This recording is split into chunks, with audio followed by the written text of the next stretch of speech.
La pluie nocturne s'abattait sur le pare-brise, le sifflement des pneus sur la route de gravier portait une sombre prémonition. David Hawthorne, un magnate de l'énergie, venait de dépasser une rangée d'entrepôts abandonnés lorsqu'un petit garçon trempé surgit d'une porte rouillée, les yeux grands ouverts implorant de l'aide. Lorsque le garçon, haletant, dit que sa mère était ligotée, David se précipita, ne se doutant jamais qu'à quelques pas de là, il se retrouverait face à une obscurité que toute la ville craignait.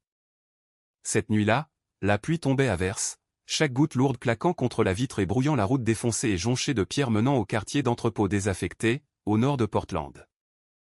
David Hawthorne, 54 ans, grand, large d'épaules et les cheveux parsemés d'argent, venait de quitter une réunion tendue concernant un nouveau projet hydroélectrique. Il avait choisi ce raccourci, une option que maintenant, alors que son imposant Range Rover luttait à travers les flaques boueuses d'eau de pluie opaque, il commençait à regretter. Soudain, une minuscule silhouette, trempée jusqu'aux os, s'élança de l'interstice étroit de la porte rouillée de l'entrepôt 47. C'était un garçon, peut-être 6 ans, ses vêtements couverts de boue, les yeux écarquillés et effrayés alors qu'il jetait un coup d'œil par-dessus son épaule vers l'obscurité intérieure. La scène fut si soudaine que David pila, le 4x4 s'immobilisant brusquement sur la route glissante. Il ouvrit la portière, sortant sous l'averse sans réfléchir. « Ça va, gamin ?»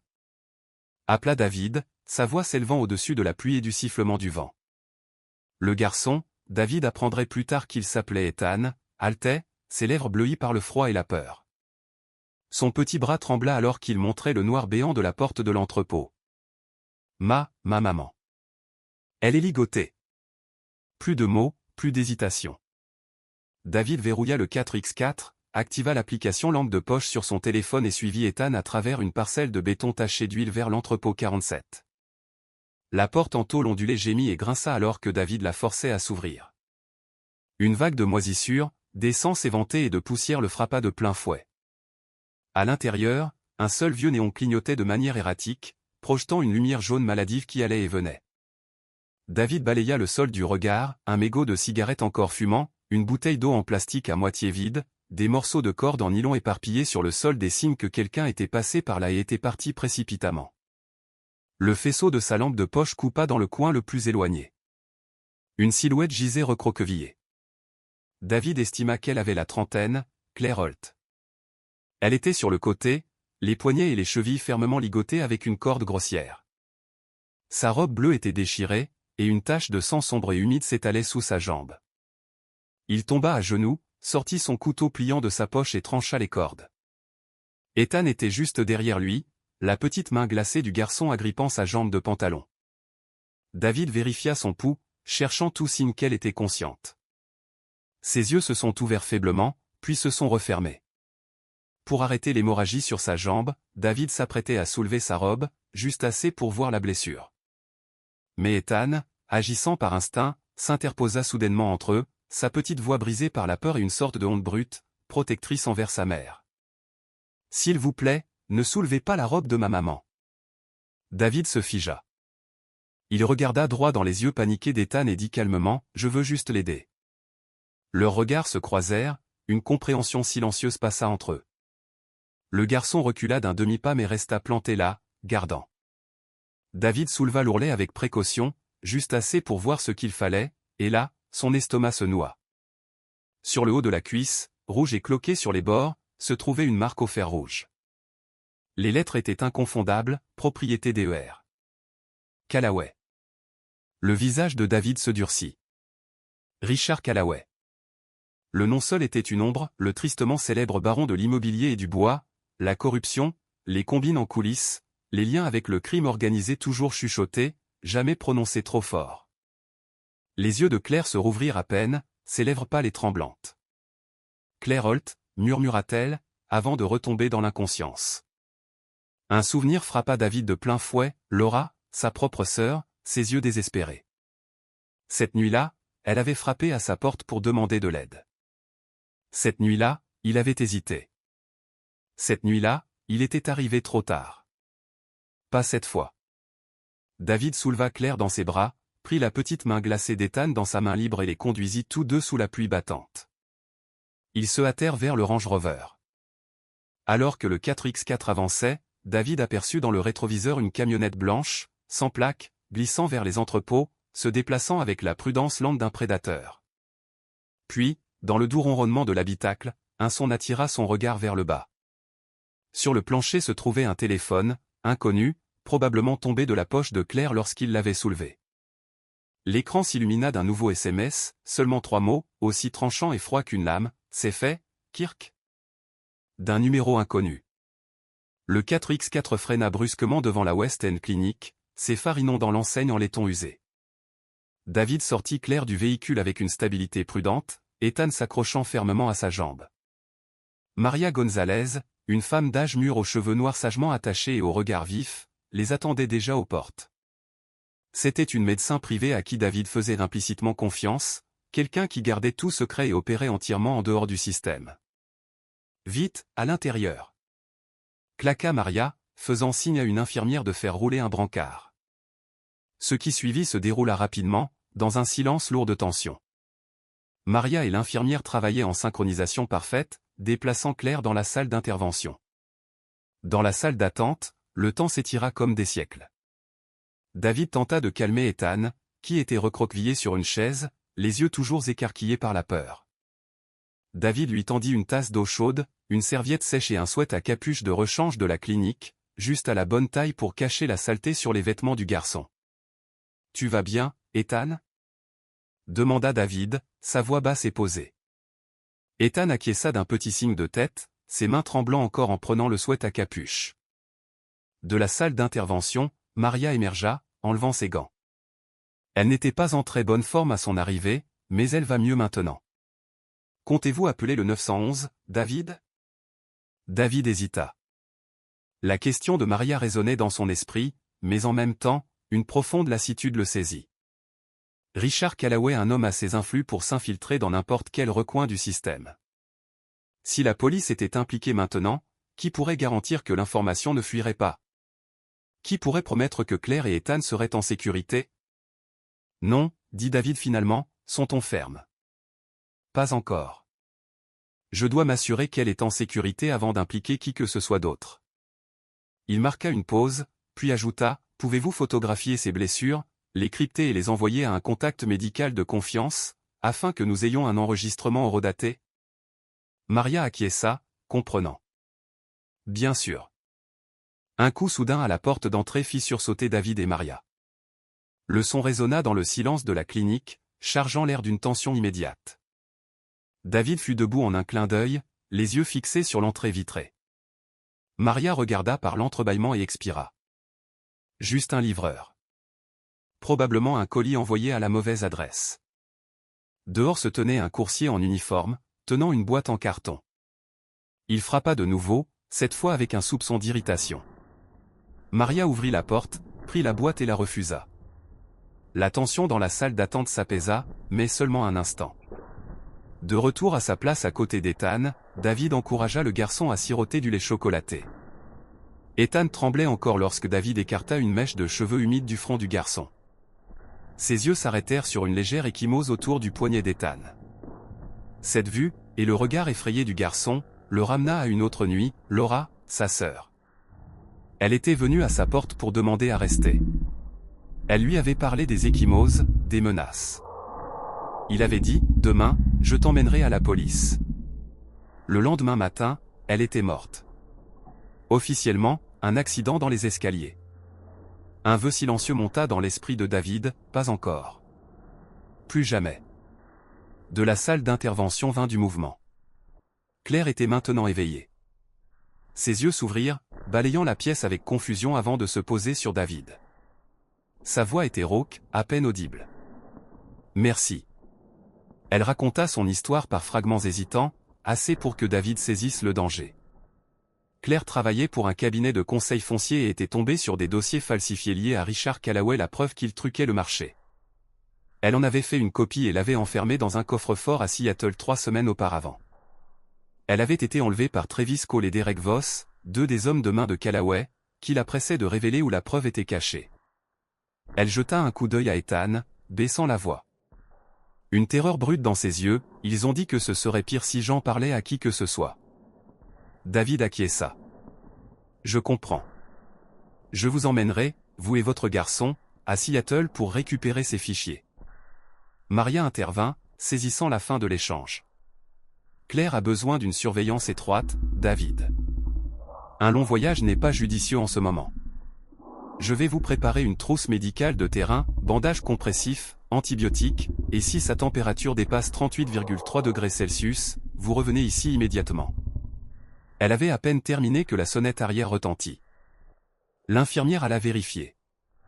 Quelques minutes plus tard, elle revint, blafarde. Monsieur Osorn, sur le parking, sous votre 4x4, il y a un autre AirTag collé en dessous. David la suivit. Sous le Range Rover, un autre tracker était fermement attaché. Ceux qui étaient après eux ne le filaient pas seulement, ils tendaient des pièges. David retira les deux appareils, laissez-la dans la boîte de radiographie plombée de la clinique pour couper le signal. Maria orienta la caméra de sécurité vers la rue. De l'autre côté de la route, un homme en casquette de baseball se tenait, son téléphone levé vers l'entrée de la clinique, confirmant l'emplacement. Et puis le téléphone anonyme que David avait trouvé à l'entrepôt 47, celui qui appartenait à Claire, commença à sonner. Sur l'écran, 2 lettres brillaient, RC. La sonnerie déchira le silence de la clinique, aiguë et implacable, comme si elle signalait le premier coup. L'écran affichait « RC ». David regarda Claire, puis Ethan, et fit son choix. Il répondit, activa le haut-parleur. Une voix d'homme se fit entendre, calme au point d'être menaçante, froide et totalement dénuée d'émotion. « Laissez la femme et le disque dur, et je vous laisserai partir. » La voix appartenait à Travis, David le devina. David ne répondit pas. Il fixa le téléphone un instant, puis l'éteignit brusquement et en retira la batterie. Maria avait déjà enregistré le numéro et l'heure de l'appel, se préparant à établir un dossier privé, qui contournerait tout canal public. « Ils savent que nous sommes ici, » dit Maria, sa voix grave. « Nous ne pouvons pas rester à Portland. »« Je sais, » répondit David, jetant un coup d'œil à Claire, allongée faiblement sur le lit de la clinique, et à Ethan, recroquevillé à proximité. « Nous devons partir immédiatement. » Maria commença à énumérer une liste de produits essentiels, gaz, antibiotiques, analgésiques, solutions électrolytiques. Elle prépara également un petit sac pour Ethan, des vêtements propres, un petit ours en peluche et quelques paquets de snacks. « La preuve, » murmura Claire, sa voix faible mais inflexible. « Je l'ai laissé dans un coffre-fort à Seattle, à la Jefferson Street Bank. » Les yeux de David se fixèrent sur elle. « Seattle ? Un coffre-fort ?» Claire acquiesça. « C'est l'endroit le plus sûr auquel j'ai pu penser. J'ai tout copié, les faux contrats, les dossiers fonciers qu'ils visent. Tout est là. » Un plan audacieux se forma instantanément dans l'esprit de David. « Voici l'itinéraire, » dit-il, ses yeux posés. « Nous partons avant l'aube. Prenons LI5 jusqu'à Seattle. Arrêtons-nous à Vancouver, Washington, pour faire réviser la voiture et changer de véhicule dans le garage souterrain d'un grand centre commercial. Nous avons besoin de quelque chose d'autre pour dépister les trackers. » Il appela son chauffeur personnel, lui donnant l'ordre de ramener le Range Rover au garage et de sortir la vieille Audi A6, une voiture qui attirait moins l'attention. Pendant que Maria vérifiait les points de suture de Claire une dernière fois, David sortit sur le porche et passa un coup de fil rapide à Samantha Reed, une avocate à qui il faisait confiance. Il ne lui dit pas tout, demandant simplement des conseils temporaires sur la protection des témoins. « Allez à Seattle, David, » dit Samantha. « Je pense que les choses auront plus de sens une fois que vous aurez ce qui se trouve dans cette boîte. » Juste à ce moment-là, le moniteur de sécurité de la clinique s'illumina avec l'image de 2 hommes traînant au fond de l'allée. Une berline sombre était garée à 2 pâtés de maison, feux éteints. Ils étaient là. Maria éteignit immédiatement les lumières du hall d'entrée et ouvrit la sortie arrière. Tout se déroula en silence. David porta Ethan tandis que Claire s'appuyait sur Maria, se traînant vers l'Audi qui les attendait. Tous les 4 David, Claire, Ethan et Maria, conduisant sa propre voiture pour suivre David jusqu'au point de changement de véhicule, se sont éclipsés par l'arrière du parking. L'Audi roula dans la nuit, traversant le pont Frémont et rejoignant LI5. Maria les suivit à distance jusqu'à ce qu'ils atteignent le garage souterrain de Vancouver, où elle remit à David le reste des fournitures médicales de secours, serra brièvement Ethan dans ses bras et rebroussa chemin. David se dirigea vers le nord, vers Seattle. Dans le rétroviseur, une berline sombre alluma ses phares dès qu'ils rejoignirent l'autoroute. Elle gardait ses distances, ni trop près, ni trop loin. David commença à se faufiler entre les voies, accélérant puis ralentissant, pour voir si elle décrocherait. Elle ne le fit pas. Ethan se réveilla en sursaut des secousses, se frottant les yeux. David le rassura, « Attache-toi, gamin. On va passer sur une route cahoteuse. » Oise signala un embouteillage devant. Sans hésiter, David quitta l'I5 par une sortie isolée. La berline suivit. Les lampadaires se firent rares, l'obscurité s'épaississant jusqu'à engloutir la voiture et ses 3 passagers. Dans le rétroviseur, la berline était toujours là. David savait que c'était la dernière chance. Il appuya à fond sur l'accélérateur. L'Audi fila en avant, puis vira brusquement sur un chemin de traverse étroit, plongeant dans une forêt noire comme l'encre. Il éteignit les phares, ralentit et se fraya un chemin à travers les buissons denses et les virages serrés et sinueux. Derrière lui, la berline, mal familiarisée avec le terrain, continua tout droit, disparaissant dans l'étendue sombre de la route principale. David retint son souffle, écoutant. Le ronronnement de l'autre moteur s'estompa. Ils avaient semé leurs poursuivants. Une pâle lueur de l'aube se leva sur le pare-brise, éclairant le visage fatigué de David. Ils avaient conduit toute la nuit. Enfin, les limites de la ville de Seattle apparurent. Évitant les artères principales, David traversa le pont de Columbia Street, serpenta à travers les routes secondaires et se gara dans le parking souterrain de Jefferson Street. Claire, encore faible, laissa David l'aider à enfiler un large chapeau tricoté qui cachait la majeure partie de son visage. Ethan, englouti par le manteau trop grand que Maria lui avait donné, resta près d'eux, les yeux encore lourds de sommeil, mais brillants de curiosité. « Prêt, Ethan ?» demanda David, d'une voix basse et posée.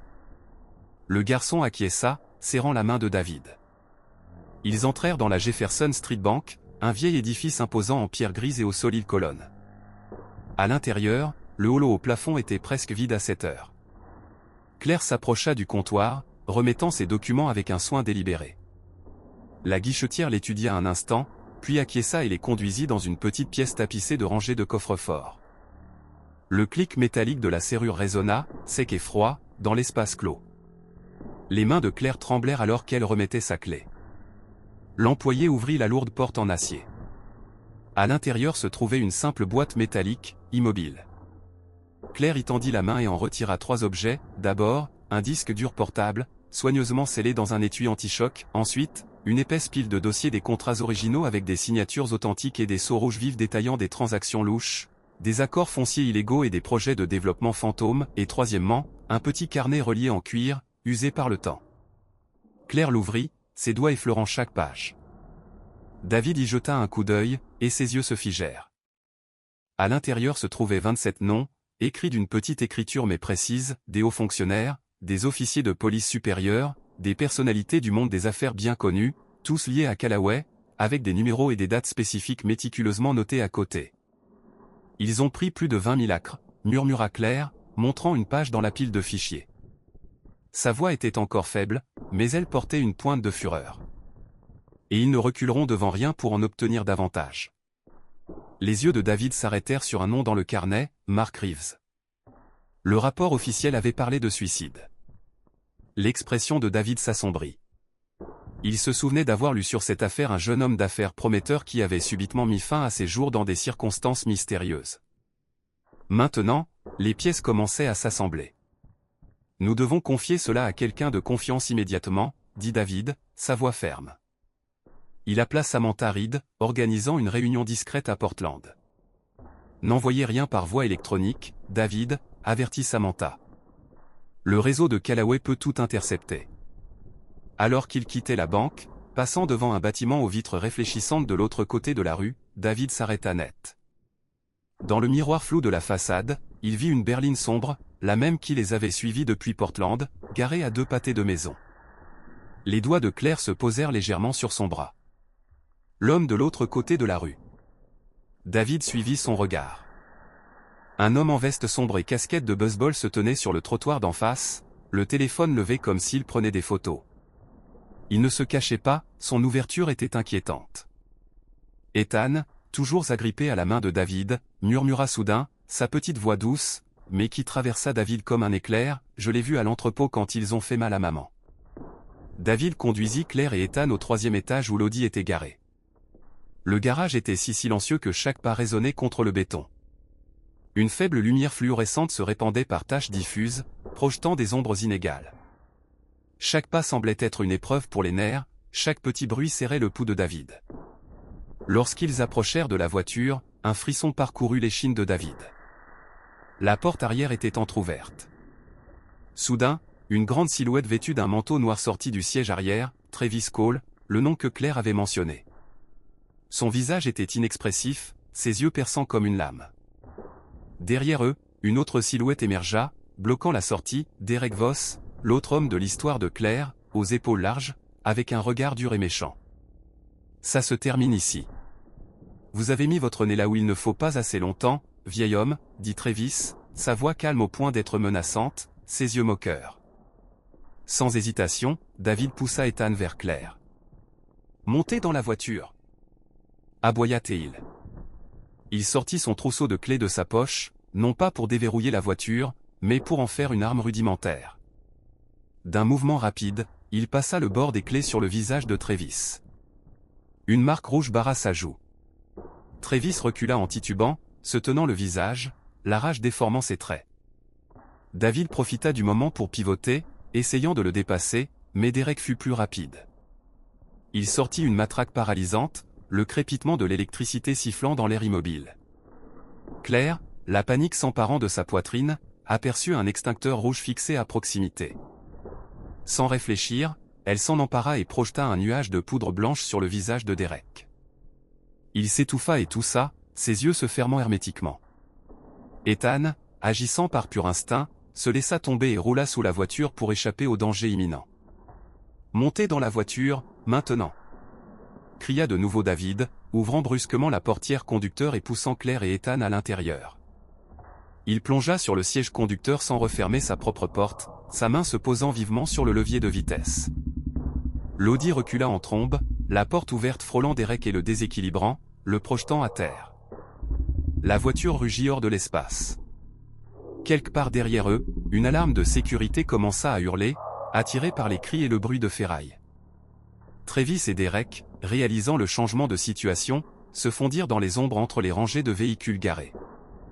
David traversa plusieurs pâtés de maisons avant de se garer dans un terrain caché, bien à l'abri des regards. Claire serra Ethan fort, son souffle encore haletant.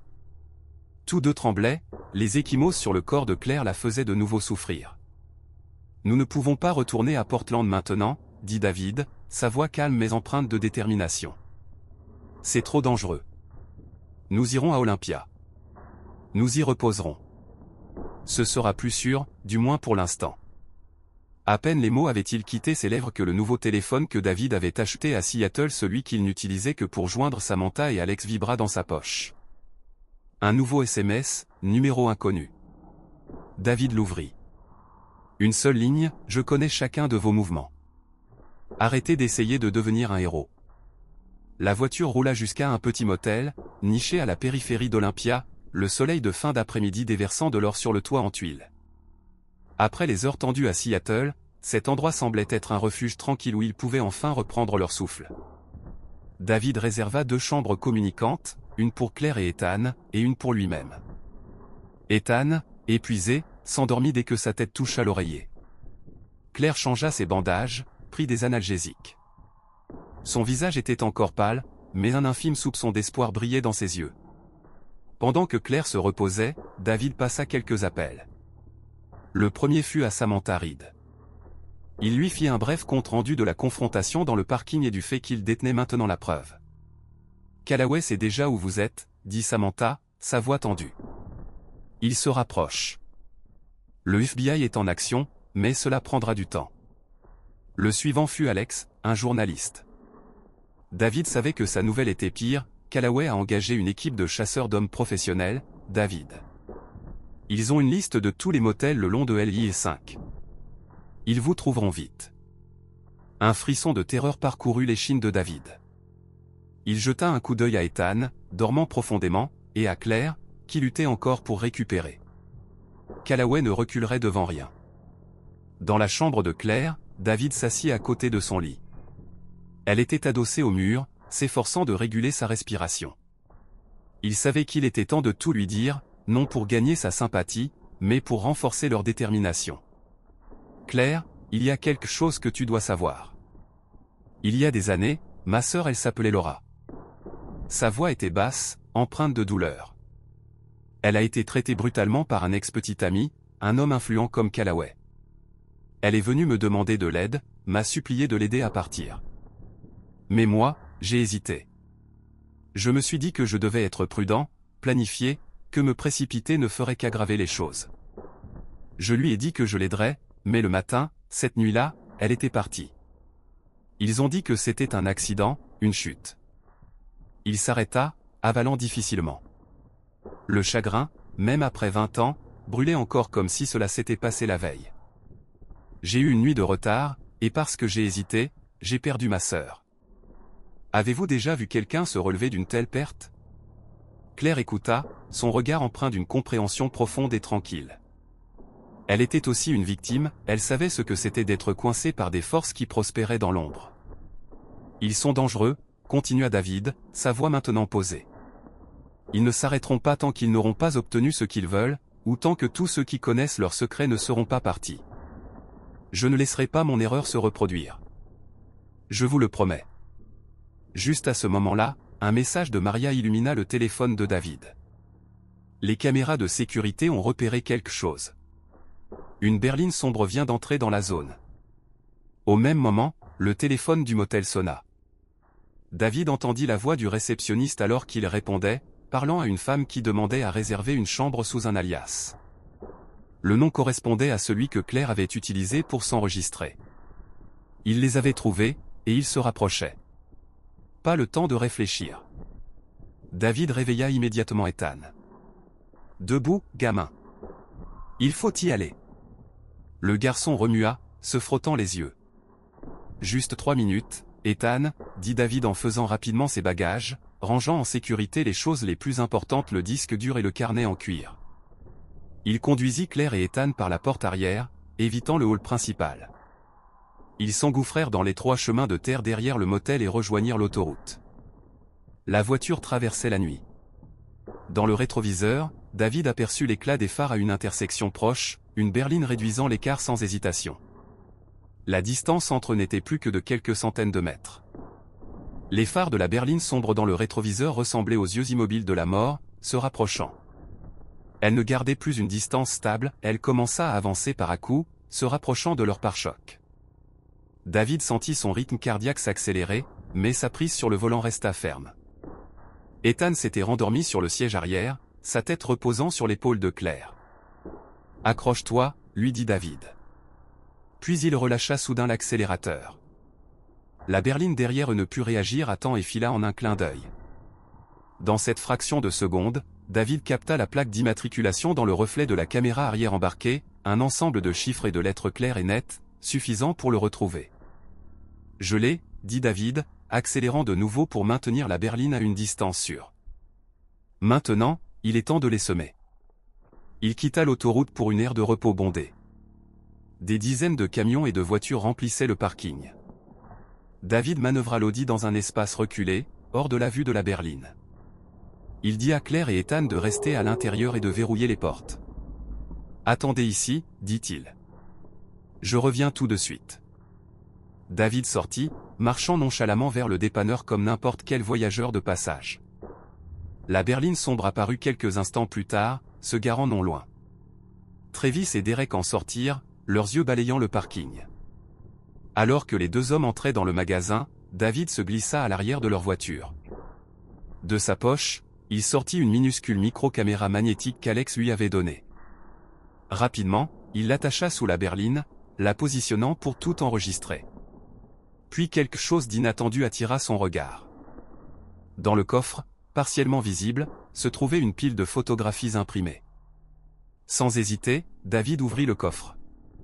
Ses mains tremblèrent, mais il prit des photos de chaque tirage avec son téléphone, des photos de Claire et Ethan à l'entrepôt, des clichés de David chez lui à l'Ecoswego, même une copie du faux contrat que Claire avait décrit. Il n'avait pas seulement suivi Claire, il suivait David depuis longtemps. Il envoya immédiatement les images à Alex, ajoutant le message « Urge, trace la source de ces tirages ». David referma le coffre et retourna à l'Audi juste au moment où Travis et Derek sortaient du magasin, leurs yeux balayant toujours le parking. Pendant un instant, il sembla qu'ils partaient, mais David réalisa trop tard, c'était un piège pour le forcer à sortir. Alors que David sortait de l'aire de repos, un vieux camion délabré, faisant semblant d'être en panne, se déporta soudainement sur la voie principale, la bloquant. C'était un piège. David réagit instantanément, donnant un coup de volant et virant dans la voie suivante, manquant le camion de quelques centimètres. Derrière lui, la berline de Travis et Derek resta bloquée derrière le barrage, incapable de se dégager immédiatement. C'était la seule chance. David appuya à fond, l'Audi filant comme une flèche. Il ne regarda pas en arrière. Après un long tronçon d'autoroute, certain de les avoir semés, David expira et saisit son téléphone. Il appela Samantha. « Découvrez à qui appartient cette plaque, » dit David, récitant la suite de chiffres et de lettres qu'il avait mémorisées. Moins de 5 minutes plus tard, Samantha rappela. « David, cette plaque appartient à une société de camionnage écran de Callaway. Leur bureau principal est à Salem, Oregon. » Salem. Sur l'île 5. Non loin de l'endroit où il se trouvait. David regarda Claire, puis Ethan, toujours profondément endormi. Cette fois, il n'allait pas attendre. Alors nous nous arrêterons à Salem avant de retourner à Portland. La lumière du matin se déversait sur une rue tranquille de Salem, Oregon. La voiture passa devant une façade de bureau sans prétention, ornée d'une vieille enseigne, Pacific Logistique. David se gara dans une rue latérale, hors de vue du bâtiment. Claire et Ethan étaient assis silencieusement à l'arrière, la tension marquée sur leur visage. « Tu es sûr de ça ?» demanda Claire, sa voix serrée par l'inquiétude.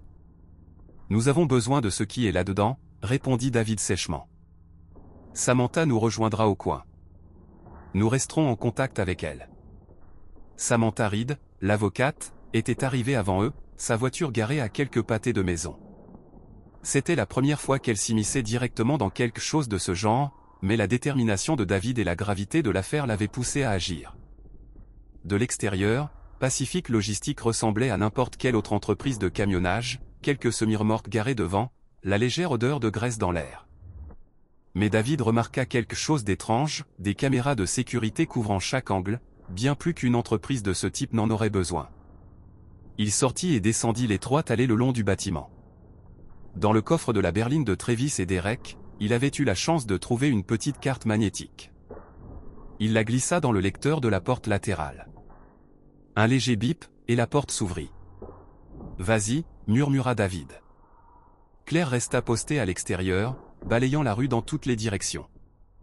Ethan s'accrocha à sa jambe, ses yeux écarquillés fixés sur l'obscurité au-delà de l'embrasure de la porte. À l'intérieur, David se retrouva dans une salle d'archives compacte. Des rangées de classeurs métalliques tapissaient les murs, l'air était lourd de l'odeur de vieux papier et de poussière.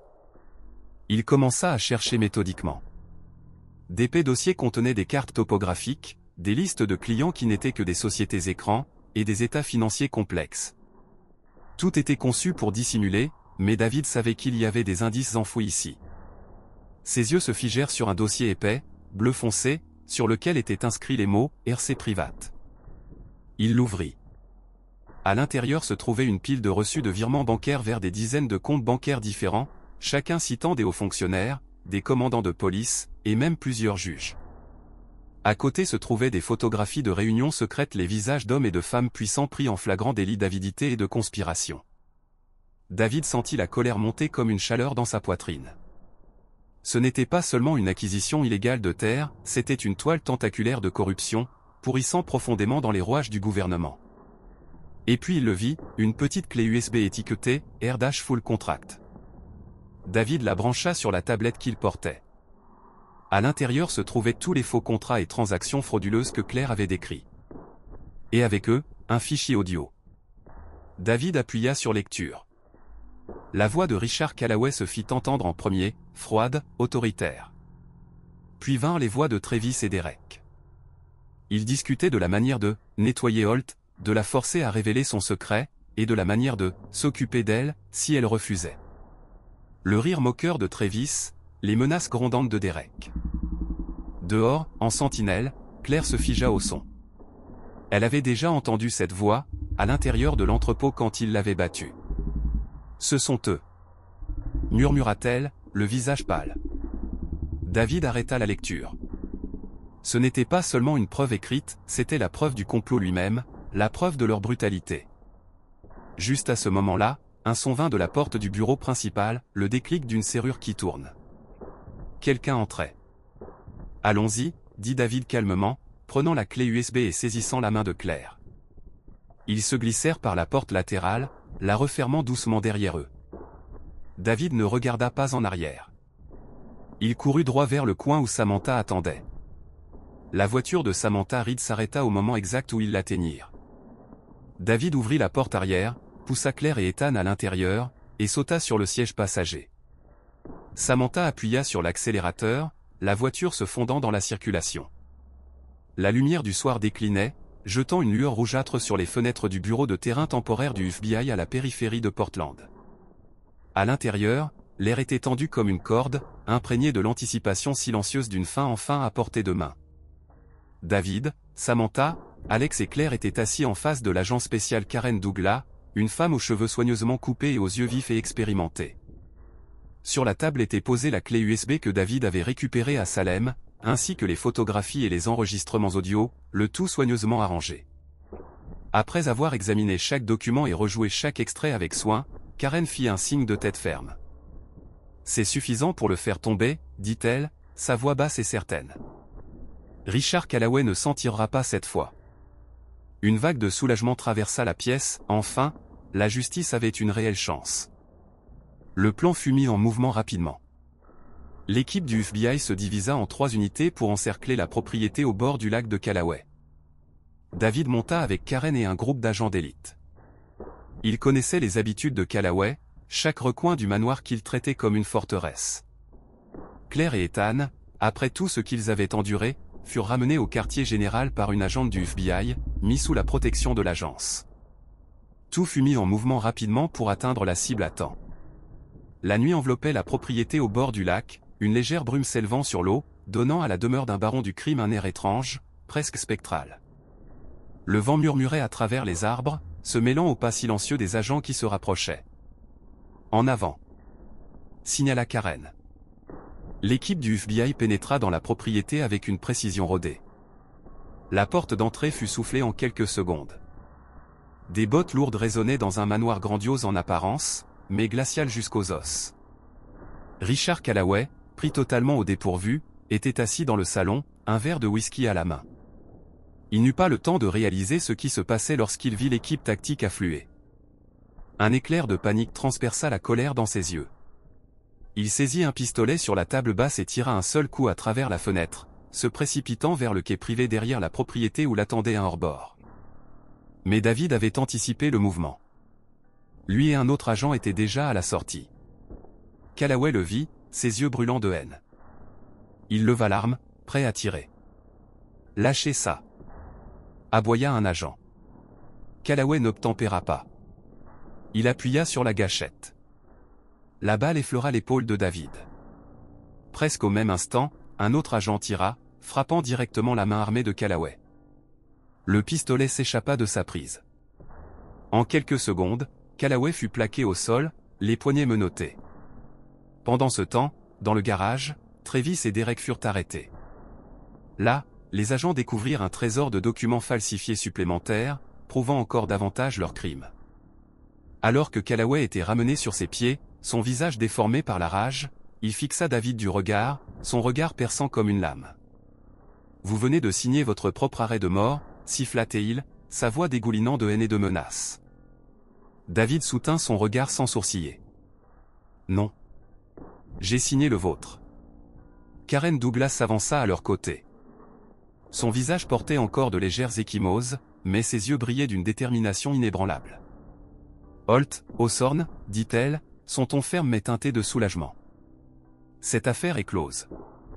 Maintenant, c'est à votre tour de vivre. » Le lendemain matin, chaque première page portait la même image, Richard Callaway, autrefois un magnate de l'immobilier et du bois intouchable, maintenant pâle et hagard sous la garde fédérale. Le titre le plus audacieux disait « Callaway à perpétuité, l'empire criminel s'effondre ». Le procès de Callaway et de ses associés captiva le public et la presse comme jamais auparavant. Chaque détail révélé au tribunal abasourdit la ville. Les preuves que David et Claire avaient risqué leur vie pour obtenir la clé USB contenant les faux contrats, les enregistrements audio accablants, le carnet en cuir listant les hauts fonctionnaires complices furent présentés clairement, irréfutablement. Des ondes de choc traversèrent la communauté à mesure que l'étendue du réseau criminel devenait claire. Des politiciens locaux aux officiers de police supérieurs corrompus, des hommes et des femmes autrefois tenus en haute estime se tenaient maintenant au tribunal, tête baissée, plaidant coupables ou se préparant à des enquêtes qui pourraient mettre fin à leur carrière. Richard Callaway, son expression froide comme la pierre, entendit finalement son destin, la prison à vie sans possibilité de libération conditionnelle. Le coup de marteau du juge résonna, scellant la fin de l'un des chapitres criminels les plus sombres de la ville. Travis Cole et Derek Voss, ses exécutants les plus loyaux, reçurent chacun 35 ans. Le message du système judiciaire était inéquivoque, aucun pouvoir n'est au-dessus de la loi. Après l'arrestation de Callaway, Claire et Ethan emménagèrent temporairement chez David à Lake Oswego. La maison spacieuse, calme, entourée d'arbres et surplombant le lac scintillant était l'endroit parfait pour eux de retrouver un peu de paix. Pourtant, les premiers jours se passèrent dans un silence pesant. Claire restait sur ses gardes, parfois tressaillant au moindre bruit. Elle vérifiait souvent les serrures et les fenêtres, et gardait Ethan à vue en tout temps. Ethan se retira dans son propre petit monde. Il parlait peu, restant près de Claire ou de David. Ses yeux écarquillés hantés par les hommes qui avaient blessé sa mère. La nuit, les cauchemars venaient, réveillant souvent le garçon en sursaut par ses cris jusqu'à ce que David ou Claire le ramènent au sommeil. David savait que ce n'était pas le moment de précipiter les choses. Il passait ses journées à observer, à écouter, et à faire tout son possible pour que l'espace autour d'eux se sente sûr. Il s'asseyait souvent avec Ethan, lisant des livres, faisant des puzzles, ou simplement étant là en silence. Il ne pressait jamais le garçon de parler, s'assurant seulement qu'il savait que David serait prêt à écouter quand il le voudrait. Sur les conseils de Maria, Claire commença une thérapie. Les séances l'aidèrent à affronter ses peurs, à travailler son traumatisme et à commencer à reconstruire sa confiance en la vie. David rejoignit quelques rendez-vous, non seulement pour apprendre comment la soutenir au mieux, mais aussi pour affronter les cicatrices de son propre passé. Lentement, le silence commença à se rompre. Ethan s'ouvrit un peu. Un jour, alors que David lui lisait une histoire sur un chevalier courageux, Ethan demanda soudain, « Oncle David, es-tu un chevalier ?» David sourit, un rare sourire chaleureux. « Je ne suis qu'un homme ordinaire, Ethan, mais j'essaie de faire ce qui est juste. » Les mots semblèrent planter une graine de confiance dans le cœur du garçon. À partir de ce moment, Ethan commença à faire davantage confiance à David. Il partageait ses rêves, qu'ils soient cauchemars ou bons, et David écoutait patiemment, apaisant ses peurs et l'aidant à imaginer de nouveaux rêves. Claire aussi commença à sortir de sa coquille. Elle aida David à ranger le jardin, plantant de nouvelles fleurs. Elle parlait davantage, partageant ses pensées et ses sentiments avec lui. Ils marchaient ensemble au bord du lac, parlant des plus petites choses, de l'avenir, et même du passé. Un après-midi chaud, alors que David taillait les arbustes, Claire s'assit à côté de lui, ses yeux dérivant vers l'eau. « David, dit-elle doucement, Laura, elle doit être fière de toi. » David leva les yeux, une légère tristesse dans son regard. « J'espère. J'ai appris une dure leçon, parfois, être trop prudent n'est qu'une autre forme de délai. Parfois, il faut agir même quand on a peur. » La création de la fondation Ethan marqua un tournant dans le processus de guérison de Claire, transformant sa douleur en action. Aider les femmes et les enfants dans des situations similaires lui donna un nouveau sens à sa vie. Elle se consacra entièrement au travail, rencontrant des survivantes, écoutant leurs histoires et offrant un soutien réel. Chaque sourire, chaque mot de remerciement de ceux qui ont été aidés, était la plus précieuse des médecines pour son cœur. David se joignit aux efforts de la fondation. Il ne se contenta pas de contribuer financièrement, il utilisa ses connexions pour mobiliser du soutien et diffuser son message. Regarder Claire rester forte et aider les autres fut, à sa manière, une façon pour David de guérir la blessure de la perte de Laura. Il réalisa que même s'il ne pourrait jamais changer le passé, il pouvait aider à créer un avenir meilleur pour les autres. Un matin, Ethan surprit David et Claire en leur racontant un rêve. « J'ai vu ma maman et oncle David comme des héros. dit le garçon, les yeux brillants. Et il y avait une dame. Elle avait un beau sourire. David et Claire échangèrent un regard, de doux sourires naissant sur leur visage. Ils savaient que c'était Laura.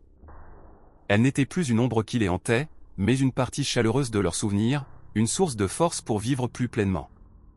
Le chemin de la guérison avait apporté à chacun d'eux ses leçons durement acquises. David avait appris à affronter ses peurs, à accepter les erreurs de son passé, et à transformer le regret en carburant pour quelque chose de mieux. Il avait vécu reclus trop longtemps, et maintenant il se permettait d'accueillir à nouveau l'amour et le lien. Claire avait appris à pardonner, non pas parce que ceux qui l'avaient blessée le méritaient, mais parce qu'elle méritait d'être libérée du poids de la haine.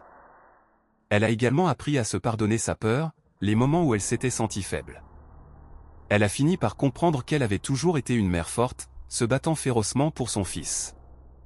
Ethan, le petit garçon pris au milieu de tout cela, apprit que le monde n'était pas fait que de cruauté. Il avait trouvé de bonnes personnes, des gens prêts à le protéger et à l'aimer. Il commença à croire au miracle, à croire en l'espoir. Les cauchemars s'estompaient, remplacés par des rêves d'aventure et de héros. Un après-midi de week-end, David, Claire et Ethan se promenèrent ensemble dans Washington Park. Le coucher de soleil filtrait à travers les arbres, projetant des bandes de lumière scintillantes sur l'herbe. David tenait la main de Claire, et Claire tenait celle d'Ethan. Ils marchaient côte à côte, 3 personnes, 3 vies autrefois fracturées par la douleur, maintenant unies dans une famille sans lien de sang, une famille construite sur la compréhension, la compassion et l'amour. Les cicatrices étaient toujours là sur le corps de Claire, dans le cœur de David, dans les souvenirs d'Ethan, mais elles n'étaient plus des blessures ouvertes. Elles étaient des marques de survie, preuve de la force de l'esprit humain face à l'adversité. Elles leur rappelaient à tous que, peu importe la difficulté de la vie, il y a toujours de l'espoir, toujours un chemin vers la guérison, et toujours une chance de vivre une vie plus pleine et plus significative. Mars à Lake Oswego avait une lumière particulière, non pas la clarté dure de l'été, ni la faiblesse pâle de l'hiver, mais un or doux et chaleureux, comme s'il avait traversé de nombreuses tempêtes et osait maintenant sourire. Ce matin-là, David se leva plus tôt que d'habitude. Il se tenait à la fenêtre du salon, observant la surface calme et lustrée du lac. Depuis que Claire et Ethan avaient emménagé, la maison avait changé. Elle ne résonnait plus des pas solitaires d'un homme, elle était remplie de chaleur, l'odeur du pain grillé le matin, le son du rire d'Ethan quand il jouait avec le chien du voisin, la douce musique de piano que Claire aimait jouer en cuisinant. David entra dans la cuisine. Ethan était déjà à table, vêtu d'un sweat à capuche bleue, les jambes se balançant en rythme. Devant lui se trouvait un cahier quadrillé, ses pages couvertes de lignes sinueuses et d'étranges petits symboles. « Qu'est-ce que c'est, gamin ?» David s'assit, se penchant. « Une carte au trésor !» dit Ethan, les yeux brillants. « Maman et moi allons la trouver cet après-midi. » David sourit. Il savait que le trésor serait probablement quelques cailloux ou un bâton de forme bizarre, mais il savait aussi que c'était la manière d'Ethan de pratiquer à nouveau la curiosité, de croire que le monde contenait encore des choses dignes d'être découvertes. Claire apparut de la chambre, ses cheveux soigneusement attachés. Son visage avait plus de couleur maintenant qu'il n'en avait eu les premiers jours. Elle posa une théière sur la table, l'odeur de menthe flottant dans l'air. « Tu viendras avec nous, n'est-ce pas ?» demanda-t-elle, ses yeux portant une invitation silencieuse. David acquiesça. « Je ne raterai pas une chasse au trésor. » Cet après-midi-là, il portait un petit panier, quelques sandwichs et une bouteille d'eau. Le sentier le long du lac était tapissé de feuilles mortes, l'air portant l'odeur de terre humide et de résine de pin. Ethan courut devant, indiquant des indices qu'il était sûr de mener au trésor. Claire s'agenouilla à côté de son fils, l'aidant à creuser à travers la couche de feuilles sèches. Ils découvrirent une pierre ronde avec une strie rouge naturelle sur sa surface. Ethan rayonna. « La voici. Le trésor. » Il essuya la pierre sur sa chemise, puis la plaça dans la main de David. « Pour toi, parce que tu nous as trouvés. » David se figea un instant. La pierre n'avait aucune valeur pour le monde extérieur, mais pour lui, elle portait le poids de tout un voyage. « Merci, Ethan, dit-il doucement. Je la garderai en sécurité. » Ils s'assirent au bord du lac, la brise créant de douces ondulations sur l'eau. Claire ouvrit le panier et distribua les sandwichs. Personne ne parla du passé, mais tous 3 ressentirent la paix rare de ce moment. J'avais l'habitude de penser, dit Claire après un moment, que si tout cela se terminait un jour, je partirais, j'irais loin, ne reverrais plus jamais personne que je connaissais. Mais maintenant, elle regarda Ethan, mordant dans son sandwich, puis David. Je pense qu'il y a des gens qui méritent qu'on reste. David ne répondit pas tout de suite. Il pensa à la promesse qu'il s'était faite, ne plus jamais laisser personne affronter ça seul. Peut-être que rester était une façon de tenir cette promesse. Ce printemps-là, la Fondation Ethan organisa un petit séminaire à Portland, invitant des femmes et des enfants ayant subi des violences domestiques. Claire se tenait sur la scène, sa voix plus posée que jamais. Elle ne raconta pas les détails de ce qu'elle avait enduré, mais parla de la façon dont elle et son fils avaient un jour cru qu'ils ne seraient jamais en sécurité jusqu'à ce qu'un étranger choisisse de se tenir à leur côté. « Nous ne pouvons pas changer ce qui s'est passé, » dit Claire, ses yeux se posant sur les sièges où David et Ethan étaient assis. « Mais nous pouvons choisir comment nous vivons après. Et peut-être qu'un jour, vous serez celui qui tendra la main à quelqu'un d'autre. » Les applaudissements qui suivirent ne furent pas retentissants, mais ils furent chaleureux, assez chaleureux pour que quelqu'un dans cette pièce se sente un peu moins seul. Cette nuit-là, après le départ de tout le monde, Ethan était assis dans le salon, coloriant, et demanda « Oncle David, le trésor est-il toujours de l'or et de l'argent ?» David s'assit à côté de lui et sortit de sa poche la pierre qu'Ethan lui avait donnée. « Non. Parfois, le trésor est la personne que tu trouves quand tu pensais avoir tout perdu, ou le moment où tu réalises que tu es en sécurité. » Ethan resta silencieux un moment, puis posa sa tête sur l'épaule de David. « Alors je crois que j'ai déjà trouvé le mien. » Le printemps sur les Oswego avançait lentement, comme s'il hésitait à quitter ses jours calmes. Mais David, Claire et Ethan savaient une chose, la paix ne venait pas d'elle-même.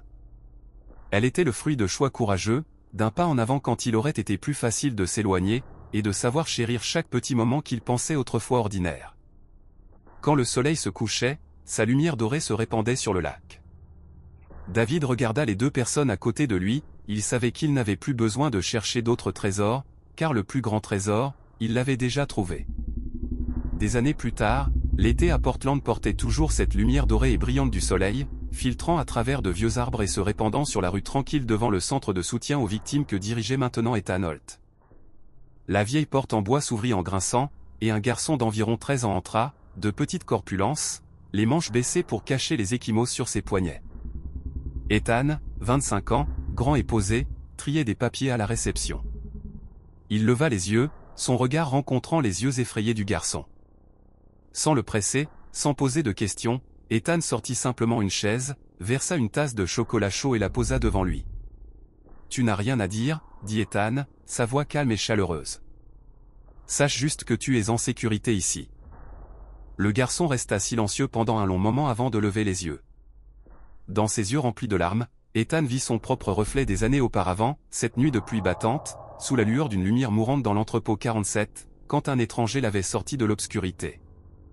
Ce souvenir ne s'était jamais estompé, et il n'était plus un fantôme, c'était la raison pour laquelle il était là aujourd'hui. Il sourit faiblement, glissant la main dans la poche de sa chemise pour en sortir une petite pierre grise avec une strie rouge naturelle, polie par le temps. C'était le trésor qu'Ethan avait jadis donné à David, et que David avait gardé le reste de sa vie, jusqu'au jour où il le lui avait rendu comme un témoignage de confiance en partant. « Ceci est mon trésor, » dit Ethan, plaçant la pierre dans la main du garçon. « Il y a des années, quelqu'un me l'a donné quand je pensais avoir tout perdu. Maintenant, je te la donne, pour te rappeler que quelqu'un croit que tu y arriveras. » Le garçon referma ses doigts autour de la pierre, acquiesça d'un petit signe de tête, ses lèvres tremblantes, mais il ne fixait plus le sol. Dehors, par la fenêtre, le coucher de soleil transformait la rue en miel fondu. Ethan resta silencieusement à regarder la lumière s'estomper, se sentant comme si David était toujours appuyé contre l'encadrement de la porte quelque part, souriant avec fierté. Il savait que le cercle de la bonté venait de gagner un autre maillon, de David à lui, et maintenant à quelqu'un d'autre. Certains cadeaux ne perdent jamais leur valeur, une main tendue au bon moment, quelques mots suffisants pour faire croire à quelqu'un qu'il mérite de continuer. Ethan savait qu'il continuerait à faire cela, non pas parce qu'il était un héros, mais parce qu'il avait lui-même été un enfant ayant besoin d'être sauvé. Parce qu'au final, la chose la plus forte n'est ni le pouvoir ni l'argent, c'est la capacité à faire croire à quelqu'un qu'il n'est pas seul. Et quand cette croyance existe, les ténèbres ne vaincront jamais vraiment la lumière. 3 mois après qu'Ethan ait remis le trésor aux garçons du refuge, Portland est entré dans la saison des pluies d'automne. La pluie ne martelait pas comme cette nuit-là à l'entrepôt numéro 47, mais elle tombait régulièrement, imprégnant les rues sombres, humides et pavées de briques. Ce soir-là, Ethan resta au centre plus tard que d'habitude. Il rangeait le classeur, le froissement du papier se mêlant au son de la pluie sur le toit en tôle. La lumière du couloir se répandait sur le sol, projetant une bande d'or tamisée. À exactement 20h17, on frappa à la porte, 3 coups, irréguliers, pas le coup pressé de quelqu'un cherchant un abri contre la pluie, mais lent, comme si la personne à l'extérieur pesait chaque contact contre le bois. Ethan ouvrit la porte. Un homme se tenait là, quelque part après la quarantaine, vêtu d'un manteau sombre, la capuche rabattue sur son visage.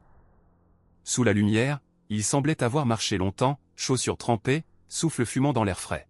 « Vous êtes Ethan Holt ?» La voix était profonde, rauque. Ethan acquiesça. « Oui. Avez-vous besoin d'aide ?» L'homme jeta un coup d'œil vers la rue. Un SUV noir était garé à plus de 2 pâtés de maison, phares éteints, mais Ethan pouvait distinguer la silhouette de quelqu'un à l'intérieur, qui observait. « Il me cherche », dit l'homme doucement, une main cachée dans la poche de son manteau, tremblant légèrement. « Et ma fille ?» Ethan baissa les yeux. Derrière l'homme se tenait une petite fille, d'environ 8 ans, les cheveux mouillés, serrant une poupée de chiffon. Ses yeux écarquillés étaient exactement comme ceux d'Ethan il y a des années, à la fois peur et l'espoir désespéré d'une promesse. Ethan s'écarta, tenant la porte ouverte.